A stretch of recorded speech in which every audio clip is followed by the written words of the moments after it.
The Eastern Suburbs Railway map you see on the screen is very different from the one you know today. That's because it represents the original design, drawn up by none other than Dr. John Bradfield, as he envisaged it in the 1920s. This line would have been more accessible, better integrated with the city circle, central station and surrounding suburbs, and included a hell of a lot more stations. But the Eastern Suburbs Railway would fall off the tracks, and only a fraction of the original design would see the light of day. In this episode, we'll explore what it would have looked like, where it would have went, and how it would have got there, if the Great Depression, World War II, and the rise of the automobile didn't get in the way. All aboard for another episode of Sydney History, as we explore Bradfield's Eastern Suburbs Railway line, in part 3 of our John Bradfield series.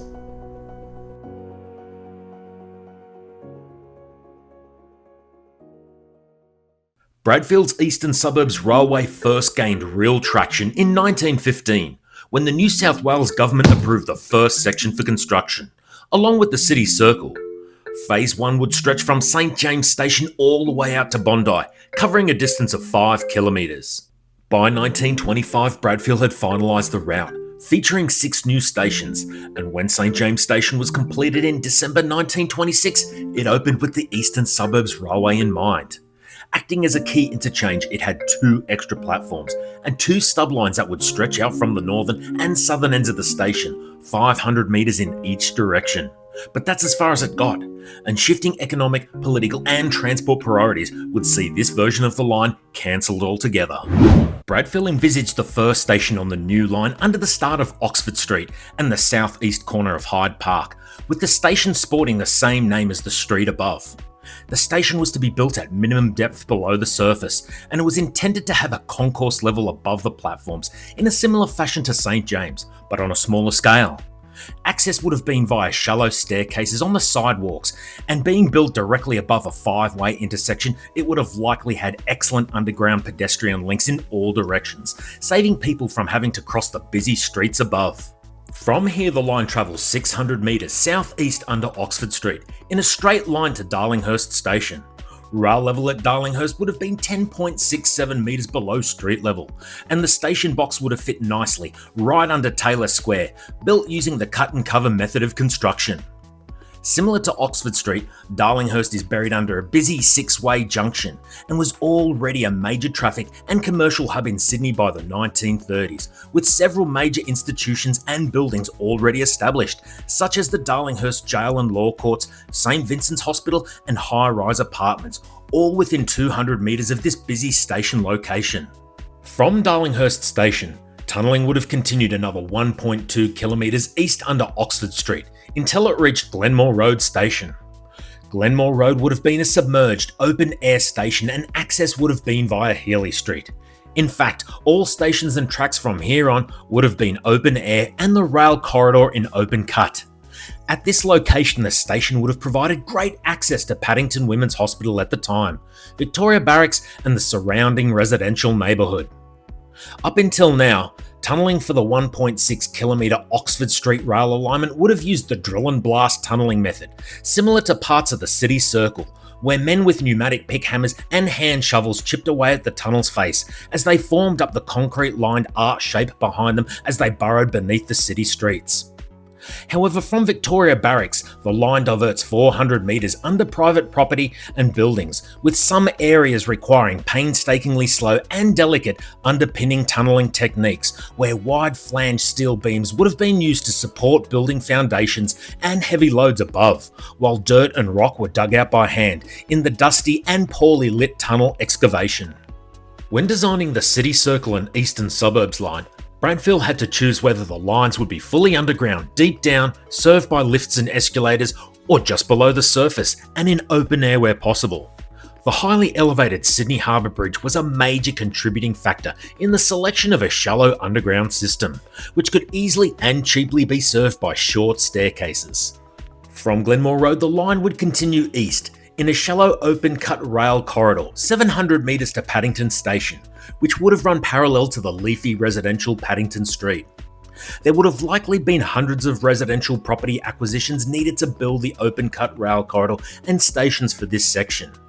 Paddington Station, like all other stations on the Eastern Suburbs line, would have been simple in design, with one island platform, a small station building with amenities, and an uncovered staircase at the head of the station, providing access to the platforms from the street level above, much like the stations on the East Hills line, which opened in 1931. A further 750 metres to the east is Edgecliff Station, perched on the northeast corner of Centennial Park near Wallace Street. Ironically, Bradfield's Edgecliff Station is only 350 metres from the planned 1979 open-air Wallara Station, another station that never opened due to local community outrage, despite all the construction works taking place and the basic station infrastructure being built. In Bradfield's 1916 plan, he describes the line all the way out to Bondi Station as tunnel with open-air stations. But in his 1924 thesis, this had changed to a submerged open-cut rail corridor. This may have been due to several factors, but the primary driver would have been cost and time, as it takes longer to build tunnels which would have required ongoing maintenance, and the true cost of the city circle would be known at this time, providing real data for budgetary purposes. From Edgecliff Station, the line passes under Nielsen Street and emerges from the ground to travel over a high embankment due to the low elevation as illustrated by this topographic map. The alignment of the high embankment would have been very similar to the 6-lane Sid Einfeld Expressway. It would then turn south entering open cut again before arriving at Bondi Junction Station, which would be 7.6 metres below street level on the corner of Grosvenor and Oxford Street, where Westfield Shopping Centre is today. As the years went on, it's likely developers would have built apartments or commercial office towers over the top of this prime piece of real estate, making it feel like an underground station like St Leonard's or North Sydney. Bradfield's 1925 Bondi Junction and the station that opened in 1979 are situated just 150 metres apart from one another. Bondi Junction Station was meant to be a transport interchange for the area, allowing for local tram networks that once ran all the way into the city to be shortened into a shuttle service, moving people from a world-renowned beachfront and surrounding suburbs up Bondi Road, the 3-kilometre journey, terminating at Bondi Junction Heavy Rail Station, where patrons would transfer to complete their journey. Phase 1 from St James to Bondi Junction could have realistically been completed in 4 years, which is about the same time it took to complete the North West line on the city circle that includes Town Hall and Wynyard stations. This would have put the opening date of Phase 1 at around 1936 or 1937, if construction started straight after completion of the Sydney Harbour Bridge in 1932. Assuming ridership was high, construction of Phase 2 would have started straight away. This would have allowed the line to penetrate deeper into the eastern suburbs to Daceyville and further into the heart of the Sydney CBD, all the way to Town Hall, as long as there were no obstacles like World War II or the mass adoption of the automobile. The extension into the suburbs would have included stations located at Waverley, Little Coogee, which is known as Clovelly today, Coogee itself, and Daceyville. And just like Bondi Junction, they would all serve as transport interchanges, connecting with tram lines penetrating deeper into their beachside suburbs. All 4 of these stations would be located under busy road intersections, serving major institutions which were already established at the time the line would have been constructed, such as the University of New South Wales, Randwick Racecourse and the Prince of Wales Hospital, just to name a few. And just like the stations on Phase 1, they would all be open air within an open rail corridor. Only Daceyville Station would emerge from the ground to be built on an embankment due to the 50-metre drop in elevation as the line turns west and heads inland and out of the eastern suburbs ridgetop.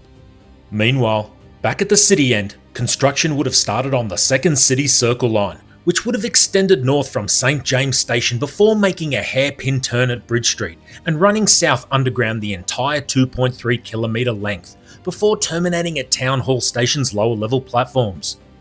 Bradfield realised his early versions and plans for an integrated City Circle and Eastern Suburbs loop line would have provided for high frequencies and metro-style capacities, but it also left the whole system vulnerable to breakdowns, especially on the City Circle, as the lines were all interlinked with each other.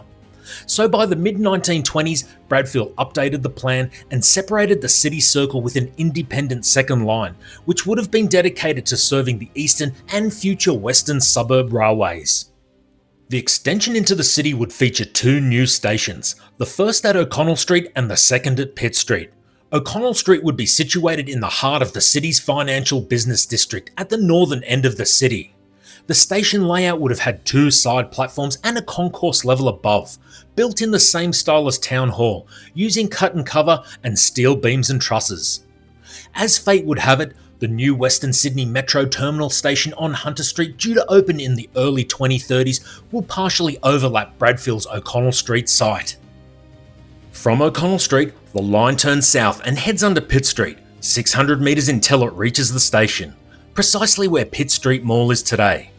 Just like O'Connell Street, Pitt Street would have two side platforms and a long concourse level above, with multiple entry and exit points spread over the 158 metre station length. The station box would be just below the surface, and the mezzanine would have direct access into the surrounding department stores of the time, in what was already a bustling shopping and theatre district by the late 1930s.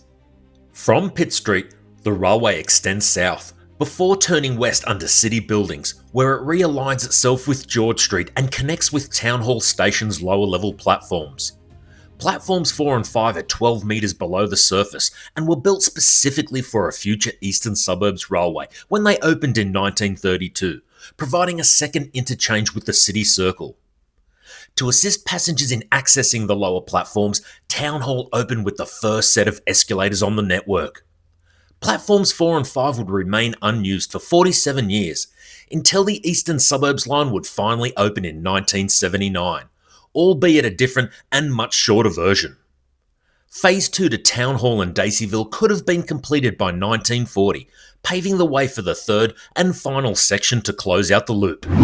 Phase 3, the final phase, would be built in two sections, one cutting through the industrial state of Alexandria and the other continuing south from Town Hall in the city, all the way to Central Station.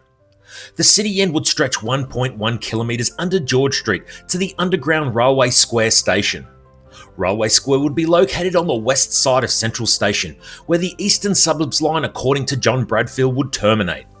There were much grander plans to continue the line under Parramatta Road and out to the Balmain Peninsula, creating a Western Suburbs loop, another one of John Bradfield's visionary ideas for Sydney that never got off the drawing board. Back at the Daceyville end, the line would include a 1.2 kilometre long railway siding running parallel with Gardners Road as the line travels west. New stations would be located at Rosebery, Botany Road at Waterloo, which is also in the suburb of Rosebery today, and Henderson Street, Alexandria. Rosebery Station was intended to serve Rosebery Racecourse, which closed its doors to the public in 1962 and became a residential estate, while Waterloo Station at Botany Road would serve the blue-collar worker, with the station being located in an area which was Australia's largest industrial district back in 1943. Henderson Road at Alexandria would be a mix of industrial and residential, and the last stop before Central Station. Most of this section of the railway would be on raised embankment, as this section of the line ran through low-lying areas, which would allow for elevated flyovers as the line crossed over busy streets like Botany Road and O'Riordan Street.